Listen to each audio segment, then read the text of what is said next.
Introducing the new leadership of a party that was established a few months ahead of the 2019 elections.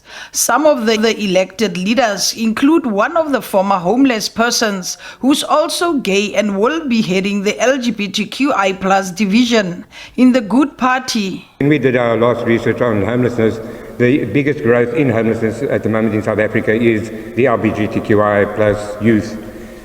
Because although we've got lots of policies, we also live with the African culture and the attitudes there. Only this week I had a grandmother that had put out her grandson, and the mother was looking for assistance from me as to what to handle. So it actually gels well with my other very much lived experience of being homeless and my activism in homelessness. The party says it's calling on eligible voters to use the opportunity to make their vote count next year. Our message to South Africans is very clear.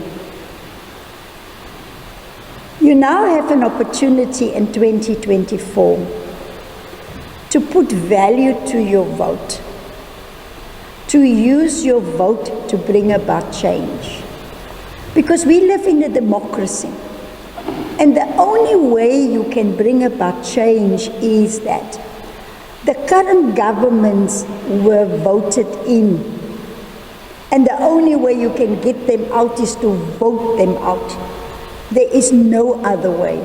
So we call on South Africans to make sure that they are registered, that they use the vote constructively to bring about the change that we would like to see in our country. The debate around coalition politics has seen parties like Good develop new policy on approaching coalition partnerships in the future. We adopted a policy position that will guide our how and when we will enter coalitions, and the central values that underscore the decisions that we will make are the values of our party. So when we are engaging and considering the need to enter coalitions, we'll be guided by the values of Good and those values and our policy positions or our policy pillars of spatial justice, social justice, environmental justice, and economic justice. So we adopted a policy that will guide us on how we will approach coalitions going in the future, if and when that need arises. Good says it's prepared to work with any political party that believes in Good's values. However, it is critical of those who see other parties as enemies instead of political opponents. We speak about that we are prepared to work with any political parties that suitable to our principles and values. But this is this new thing. So now the way, it's almost like a standard question. If you are not part of the so-called Moonshot Pact, Moonshot Charter, whatever they are called, are you with the ANC? Nonsense. Those are right-wingers. If they want to be coming together, it's their right. But they shouldn't be labeled, any of us that's not part of them, and say that because you are not part of them, you are part of the ANC. It's nonsense. De Lille says her party cannot turn a blind eye to the Israel-Hamas war. She added that while the Free Palestine March happened in Cape Town on Saturday, the Good Congress was busy deliberating on its foreign policy.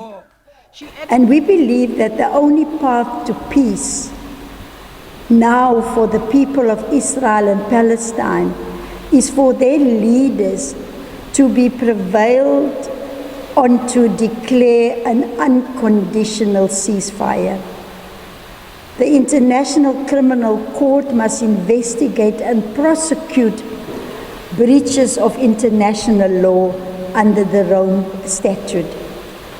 Good remains committed to the pursuit of a two-state solution in line with the 1967 border agreement and associated UN resolutions. We think that the United Nations has failed the people of Palestine and that the United Nations must do more to intervene in the situation. There are just 5 months left before South Africa marks 30 years of democracy on the 27th of April 2024. Next year will also see political parties and independent candidates scrambling for seats in the national and provincial legislatures. The Good Party says it hopes to garner 10 seats in the Western Cape as well as in the National Assembly after the 2024 elections. The party is currently holding 2 seats in the Assembly. Mercedes Besant, SABC News, Cape Town.